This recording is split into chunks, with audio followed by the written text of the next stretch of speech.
معذرت، اور وہ جو چیزیں ہم بیرون ملک سے اپنے ملک میں اپنے استعمال کے لیے منگواتے ہیں تو ہم ان کو امپورٹس کہتے ہیں۔ تو پرانے پاکستان میں امپورٹس بڑھ رہی تھیں اور ایکسپورٹس کم ہو رہی تھیں، اور یوں پاکستان کے زر مبادلہ کے ذخائر کم ہو رہے تھے اور پاکستان کو بار بار IMF کے پاس جانا پڑ رہا تھا۔ اس وزیر اعظم کا ویژن یہ ہے کہ ہم ایکسپورٹس کو بڑھائیں، امپورٹس کو کم کریں۔ آج کے پاکستان میں، نئے پاکستان میں آپ کا وزیر اعظم یہ کہتا ہے کہ ہمیں پاکستان کی آمدن بڑھانی ہے۔ پاکستان کی آمدن بڑھانے کا مطلب کیا ہے؟ پاکستان کی آمدن بڑھانے کا مطلب یہ ہے کہ پاکستان میں زیادہ سے زیادہ ڈالرز آئیں۔ جب پاکستان میں زیادہ سے زیادہ ڈالرز آئیں گے تو آٹومیٹکلی خود بخود ڈالر جو اس وقت 180 روپے کے لگ بھگ 180 روپے کے آس پاس ہے، تو جب ڈالر پاکستان میں زیادہ آنا شروع ہو جائیں گے تو ڈالر نیچے آنا شروع ہوگا اور پاکستانی روپیہ اوپر جانا شروع ہوگا۔ لیکن دوستو یہ ایک بٹن دبانے سے نہیں ہو سکتا یا بٹن دبانے سے نہیں ہو جاتا، اس کے لیے آپ کو پالیسیز بنانی پڑتی ہیں۔ ان پالیسیز کو بنانے کے بعد ان پر عمل درآمد کرانا پڑتا ہے۔ ہم یوں تو بہت کہہ دیتے ہیں بڑے آسانی سے کہ عمران خان نے کہا تھا کہ 90 دن میں کرپشن ختم ہو جائے گی، تو وہ تو نہیں کی۔ سوال یہ ہے کہ کیا آپ 90 دن میں بدلے ہیں؟ کیا ہم نے جھوٹ بولنا چھوڑ دیا ہے؟ کیا ہم نے لوگوں کے ساتھ فراڈ کرنا چھوڑ دیا ہے؟ کیا ہم نے کرپشن کو پسند کرنا چھوڑ دیا ہے؟ ہماری سوسائٹی کا المیہ یہ ہے کہ ہمارے ملک میں جو جتنا بڑا لچا ہے وہ اتنا بڑا اونچا ہے، جو جتنا کرپٹ ہے وہ اتنا معزز ہے، اور جو جتنا معزز ہے وہ اتنا بدحال ہے۔ تو جب تک ہم خود نہیں بدلیں گے تو پاکستان کیسے بدلے گا؟ ایک وزیر اعظم آپ سے بات کرتا ہے کہ پاکستان میں درخت لگائیں، تو درخت لگانے کی بجائے ہم اس کا مذاق اڑاتے ہیں۔ اس ملک میں وزیر اعظم ایکسپورٹس بڑھانے کی بات کرتا ہے، امپورٹس کم کرنے کی بات کرتا ہے تو ہم اس کا مذاق اڑاتے ہیں۔ ایک وزیر اعظم نئے پاکستان میں یہ بات کرتا ہے کہ ہم انڈسٹریلائزیشن کی بات کریں گے، ہم انڈسٹری لگائیں گے، پاکستان کی آمدن بڑھے گی، تو ہم اس کا مذاق اڑاتے ہیں۔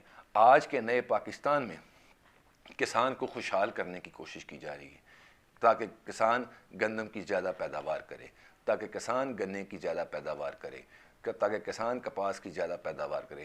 جب پاکستان میں گنا، کپاس، مکئی، گندم کی زیادہ پیداوار ہوگی، یوں پاکستان گندم میں، کپاس میں، گنے میں، مکئی میں خوشحال ہوگا، خود کفیل ہوگا۔ جب ہم خود کفیل ہوں گے تو ہمیں چینی امپورٹ نہیں کرنی پڑے گی۔ جب ہم خود کفیل ہوں گے ہمیں آٹا امپورٹ نہیں کرنا پڑے گا۔ جب ہم خود کفیل ہوں گے تو ہمیں مکئی امپورٹ نہیں کرنا پڑے گی۔ جب ہم خود کفیل ہوں گے تو ہمیں کپاس امپورٹ نہیں کرنی پڑے گی۔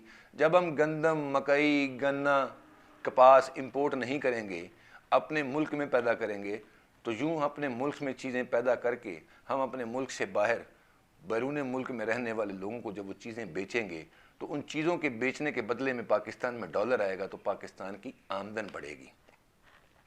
نئے پاکستان میں درخت لگانے کی بات ہو رہی ہے۔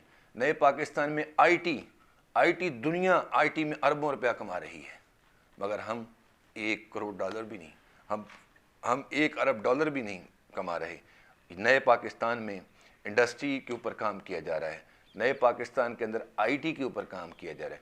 آئی ٹی زونز بن رہے ہیں تاکہ بیرون ملک انویسٹرز کو پاکستان میں لایا جائے اور آئی ٹی کے اوپر انویسٹمنٹ کرائی جائے، تاکہ وہ پاکستان میں بیٹھ کے آئی ٹی کی پروڈکٹس، مصنوعات بنائیں اور بیرون ممالک بیچ کر پاکستان میں ڈالر لے کے آئیں۔ تو یوں پاکستان میں آئی ٹی کے ذریعے سے بھی ڈالرز آئیں گے۔ 74 سال میں یہی سنتا آیا ہوں جب سے میں نے ہوش سنبھالا کہ پاکستان کی ٹیکسٹائل کی ایکسپورٹس بڑھیں گی تو پاکستان کی کمائی بڑھے گی، لیکن گھوم پھر کے 3-4 سال بعد پاکستان کی ایکسپورٹس ادھر ہی کھڑی ہوتی ہیں۔ ہمارا ایکسپورٹر تو مال بنا رہا ہے مگر ملک کنگال ہو رہا ہے۔ ہمارے ملک میں ایکسپورٹر کو گیس پر سبسڈی دیں، ہمارے ملک میں ایکسپورٹر کو ٹیکسز کے اوپر چھوٹ دیں، ہمارے ملک کے اندر ایکسپورٹر کو آپ بلا سود قرضے دیں، مگر اس کے بدلے میں وہ ہمیں کیا دیتا ہے؟ وہ ہمیں کچھ بھی نہیں دے رہا۔ وہی 15 ارب ڈالر، 20 ارب ڈالر، 22 ارب ڈالر۔ ہم سے بعد میں بنگلہ دیش ایک الگ جب ملک کی حیثیت سے معرض وجود میں آیا تو وہ آج ہم سے آگے نکل چکا ہے، ایکسپورٹس میں، آئی ٹی میں آگے نکل چکا ہے۔ IMF کا 1 روپیہ اس پر قرض نہیں ہے۔ اور ہم ہر سال بعد، ہر 6 مہینے بعد، ہر 2 مہینے بعد، ہر سال کے بعد، ہر 2 سال کے بعد IMF کے پاس دوڑ کے جا رہے ہیں۔ اس کی وجہ یہ ہے کہ ہم خود اس ملک کے ساتھ مخلص نہیں ہیں۔ ہم مذاق اڑاتے ہیں، ہم مذاق بناتے ہیں، ہم سنجیدہ نہیں ہیں۔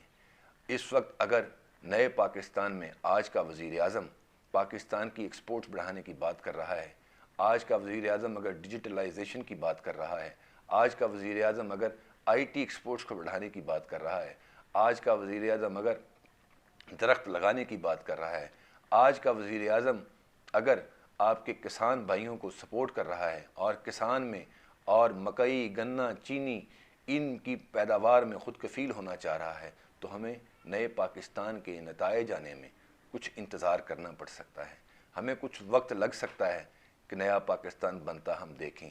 لیکن یہ یقین رکھیں کہ نئے پاکستان کا بننے کے لیے صرف عمران خان نہیں، ہمیں خود کو بھی بدلنا ہے۔